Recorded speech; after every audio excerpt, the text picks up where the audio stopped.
Medicine Buddha Puja is not for people who are only physically sick. Medicine Buddha Puja is for purification of negative karma that has been accumulated. It's very powerful. That can ripen in a form of mental or physical illness. It's very, very powerful. And Medicine Buddha practice is excellent also. It deters calamities or natural calamities. So it's very, very powerful to push away obstacles for like typhoons and tsunamis and all these kind of natural earthquakes and disasters. Medicine Buddha is very powerful for pushing that away. Also, Medicine Buddha is very powerful for giving us kind of a mental clarity. Why is that? Because it helps us to purify the very karma that makes our mind unstable. So Medicine Buddha is very, very powerful.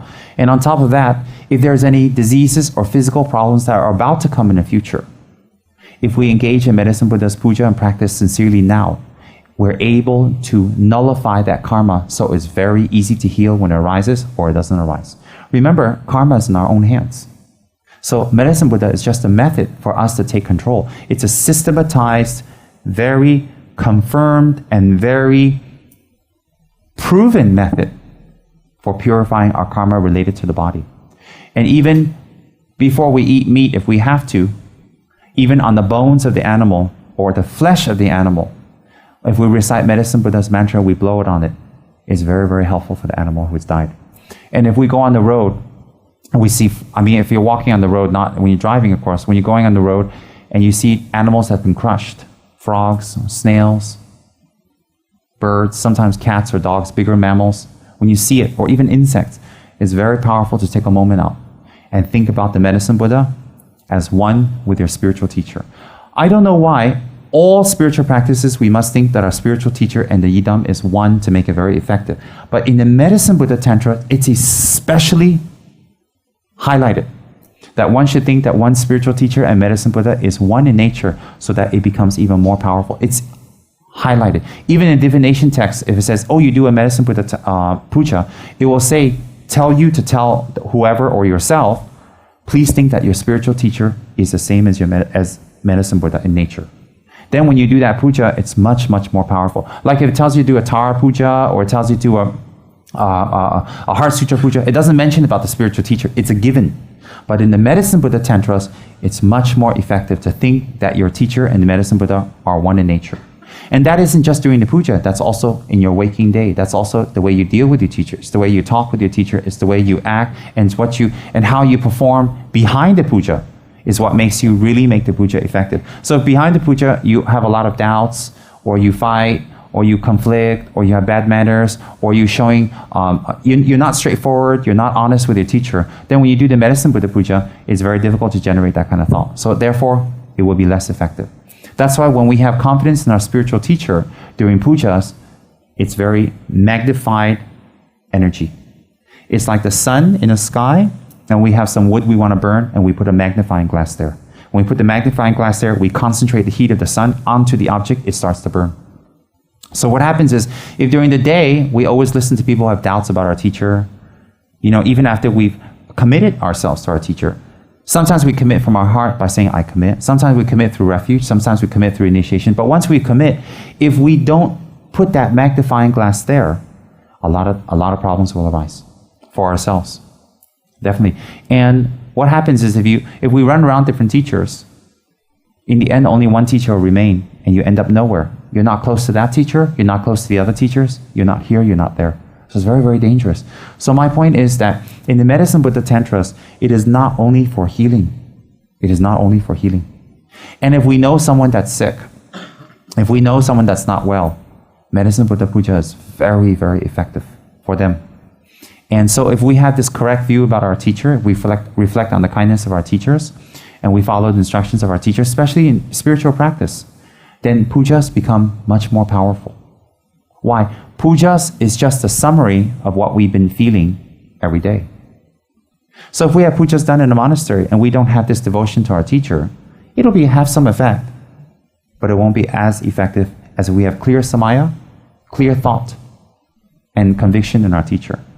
And for some of us, we've been with our teachers for 3, 4, 5, 6 years. As I told one of my older friends who's been with her teacher for many years, you have to stop checking your teacher already. Once you've accepted your teacher, you got to stop checking. You got to stop thinking, stop criticizing, stop checking, stop having doubts, stop going back and forth. When it comes to your teacher, have pure thought. Why? It will train your mind to have pure thought in everything. Pure thought doesn't mean you become stupid. Pure thought means you focus your mind on pure thought. You don't become stupid. So therefore, stop checking already. And if you've taken refuge, if you've taken a commitment to your teacher, that's even more important. To stop checking. To stop thinking. To stop always wondering. To stop always checking. To stop always wondering. To stop always this kind of right or wrong. Should I do it or not? If our teacher gives us instructions and we have any doubt, no matter how difficult or simple it is, then we know Guru devotion is not there. If Guru devotion is not there, if we want to use spiritual methods to solve problems, it will be pretty hard. Why? You're not in the worldly realm. In the worldly realm, you can't solve, so you have nothing left but the spiritual realm. But in the spiritual realm, if you don't fully commit, you also can't follow. You can't solve. Then you go back to the worldly realm, you'll be back to square one again. Why? It was because you had problems in the worldly realm, you went to the spiritual realm. So both ways you cannot win. So if we wish to do pujas ourselves, or we wish to do pujas, have pujas done for us, most important for them to be effective is our devotion with our spiritual teacher. And let's translate devotion in modern terms. It's good relationship, clean relationship. Good and clean relationship means honesty from our side, honesty from the side of the teacher. So when there's honesty both ways, it becomes very clean. Very, very clean. And when it becomes very clean, when we do pujas, or our sadhanas, or our mantras, we go forward. Because we may think we've been doing sadhanas for so many years, how come we can still revert back? How come we can still jump back? Devotion to the teacher is not there. If devotion to the teacher is not there, what happens is we don't feel anyone can achieve a higher realization than us. That's in our brain. We don't believe anyone can have a higher realization than us. Therefore, what they say to us, they must filter to us. If they filter to us, then I'm all right. If they don't filter to us what they say, then I'm not all right. So what does that mean? That means putting conditions on your teacher. Putting conditions. So when we put conditions on our teacher, our spiritual practice cannot evolve. Why is that? How can you condition your practice? How can you put conditions on your own advancement? How can you put conditions on your situation? It doesn't make sense.